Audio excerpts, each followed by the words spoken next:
Today is Friday, February 24th, 2017, and today we got to talk about the whole transgender issue. It's a much bigger issue than I thought it would be, but I'm going to go ahead and cover it for you today. Now, before we get to a video, which may be kind of disturbing, so I'm going to give you a trigger warning right now, but before we get to that video, I kind of just want to tee it up for you now. What's basically going on is that Donald Trump has rescinded an order or a directive, whatever you want to call it, from Barack Obama that was issued in May of 2016. And what the order said was that if you are a school, you cannot deny access, you cannot discriminate against someone if they're transgender. Now, this ruling was based on Title IX. It was an interpretation of it, because Title IX basically says that no discrimination based upon sex can happen in an education program or activity if you receive federal funding. And in a directive that Barack Obama gave out, he was threatening to withhold federal funding if you did that towards transgender students. Now, this really, well, the directive itself was crazy because that is not what Title IX says. It's an interpretation of Title IX, because in reality, being transgender does not actually change your gender. We're talking about reality. We're talking about biology. It does not change who you are. You may feel that way, and that's fine, but just because you feel that way does not mean that you actually are that way in reality.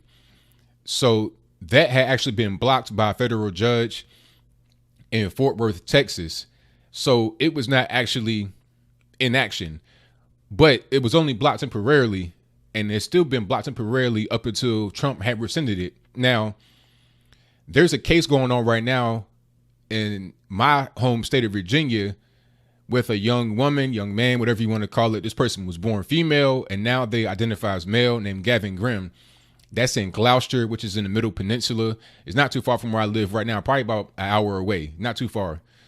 And this case, this person is wanting to use the male restroom, even though they were born female. And they're trying to go all the way to the Supreme Court. Now, their court case was based upon the Obama directive. That's why it's important, because even though it was not technically in effect, it still was on the books, even though it had been blocked temporarily.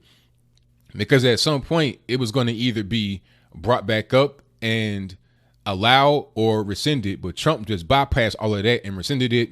So that affects this person, Gavin Grimm. It affects their case because that's what the whole case was based on. And now that's not there anymore. Now they got to try to refigure out what's going on.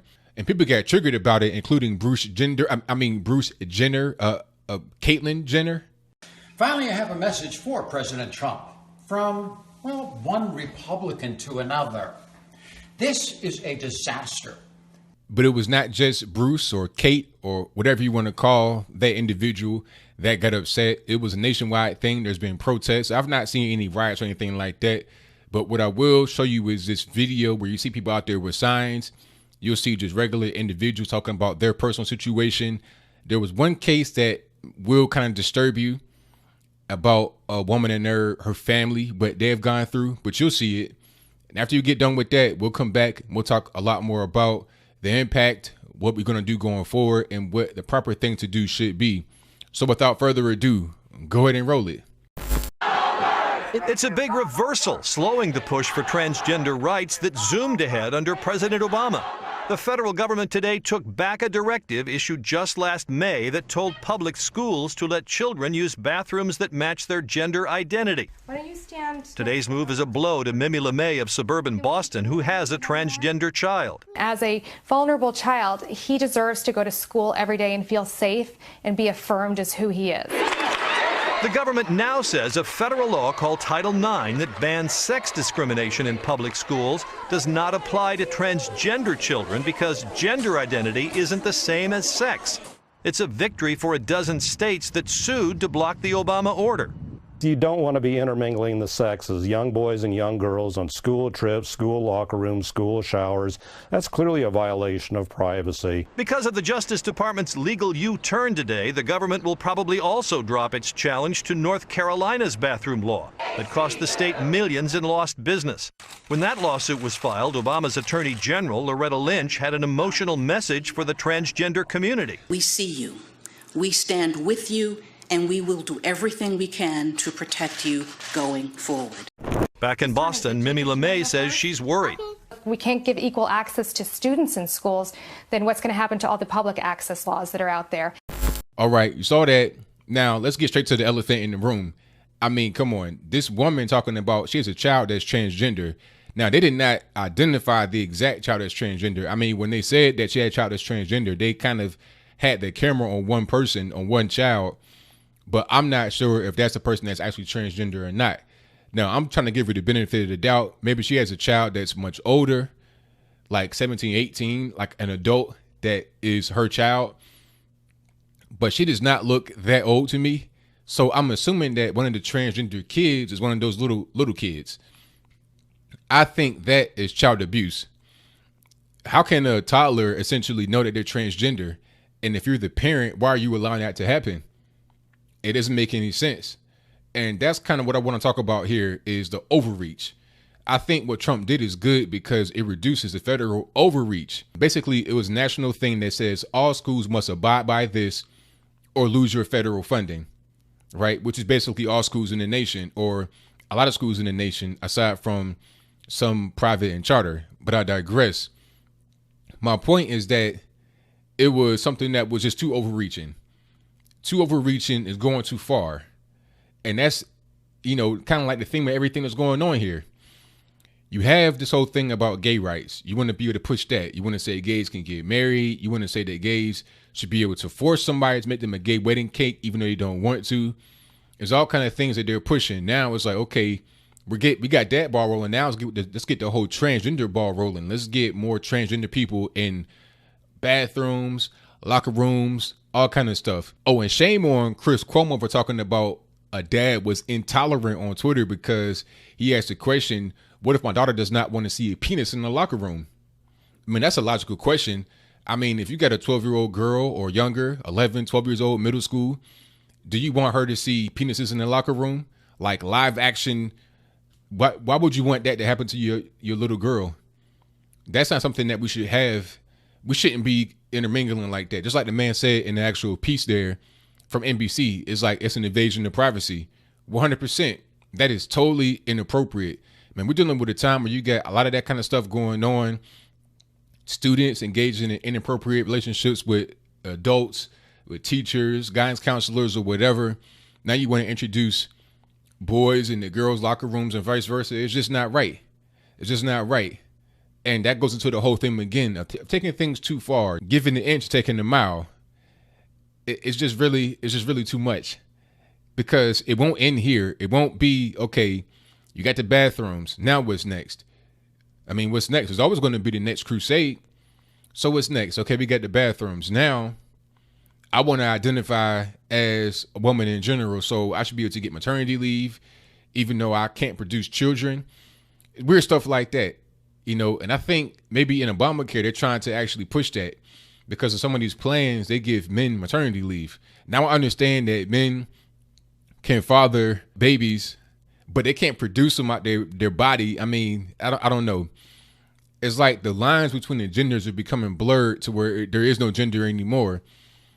But how can you erase something that's been around since the dawn of man? There's always been men. There's always been women.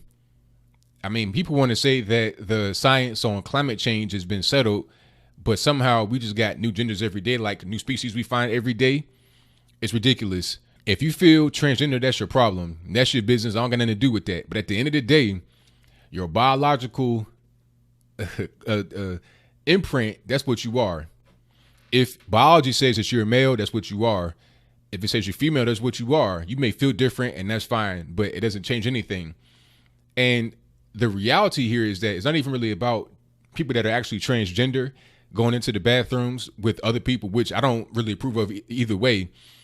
Bruce Jenner really is my size. I'm 6'3", over 200 pounds. Bruce Jenner is my size. So imagine him. He still has his twig and berries now. So imagine him, no makeup on, in the bathroom, a women's bathroom, peering over the stall at you and your daughter. I mean, is that what you want? Now, if you're a man, if you're a husband, you got a wife, you got kids. Do you want that dude in there? And the reality is, Bruce Jenner is not even the scariest one. Some say he looks scary. I've seen people that really look scary that are actually transgender. I'm talking about, I'm not lying to you. It was two people. I worked in the restaurant before. If you worked in there with me, you know what I'm talking about. These two people were 7 feet tall each. 7 feet tall. I'm 6'3". I'm looking like this. 7 foot tall, double D breasts, big butts, all of that. I was like, what in the world is this? But they were men. There's no women that look like that. They were very scary. So imagine that individual in the women's bathroom, or those two twin towers in the women's bathroom. Imagine that. You'll be surprised at what happens when you unleash that floodgate, and it won't be the end. It'll just be more and more and more. You'll see a lot more sexual assaults and stuff like that in bathrooms from people that take advantage of the law, not from people that genuinely want to feel equal and generally want to have that kind of experience where they feel like they're a woman. There will be individuals take advantage of the law for all the wrong reasons. So that's why I'm personally against it. And I'm also against it because it's always going to be something that never ends. So I think Trump did the correct thing here to leave it up to the states, because that's basically what he did. The directive was a national thing, but if the states can do it, then that makes more sense.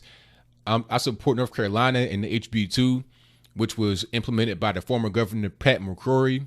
And I think that if this directive came before the election in North Carolina, I think that he probably still would be in office, because the new governor won, I think, on that whole thing.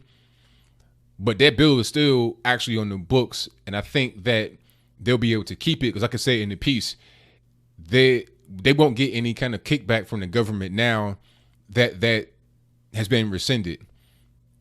Leave it up to the states, and it really should be a city issue, a city-to-city issue, because a place like San Francisco, you have a high gay population, obviously, in that city. So you also have a high trans population in that city. So therefore, if they want to vote as a city and say, okay, let's make all public restrooms in the San Francisco area or in that city, equal access or unisex or whatever it is, that's fine. But I don't think San Francisco's rules and moral standards should be applied to the whole state of California, which is very big. Northern California, like Jefferson area, or, IE, Inland Empire, I don't think they should be held to the same standards as a very liberal, hyper, money infested, a lot of gay people there. I don't think they should be held to the same standards as that place. So at the end of the day, I say go Trump, go. I think this is a good thing for the country going forward, to give more power to the states. I think that's the key thing here as I close. Give the states more power and not have everything be centralized to the federal government, because each state, each city, each district, county, etc., has their own issues, has their own unique set of circumstances. I think should be better reflected in the laws of the city and the state, rather than just having something that is so wide sweeping and draconian like federal law that controls every aspect of your life. So what do you think? Do you agree with Donald Trump and his decision to rescind that whole thing? I know he did campaign on saying that you should be able to use whatever version you want. I don't think he has really backed off of that, but at the same time, I don't think he wants to necessarily be a king. Some would say that he is trying to be a king. He's trying to have all this power, but I think decentralizing power from the federal government and handing it to the states is a better thing to do.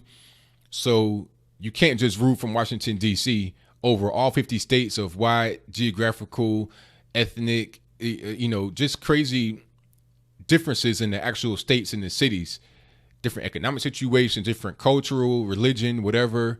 I think each state and each city should be able to make up their own rules and laws. But do you agree? Or do you think that what Donald Trump did was a negative thing?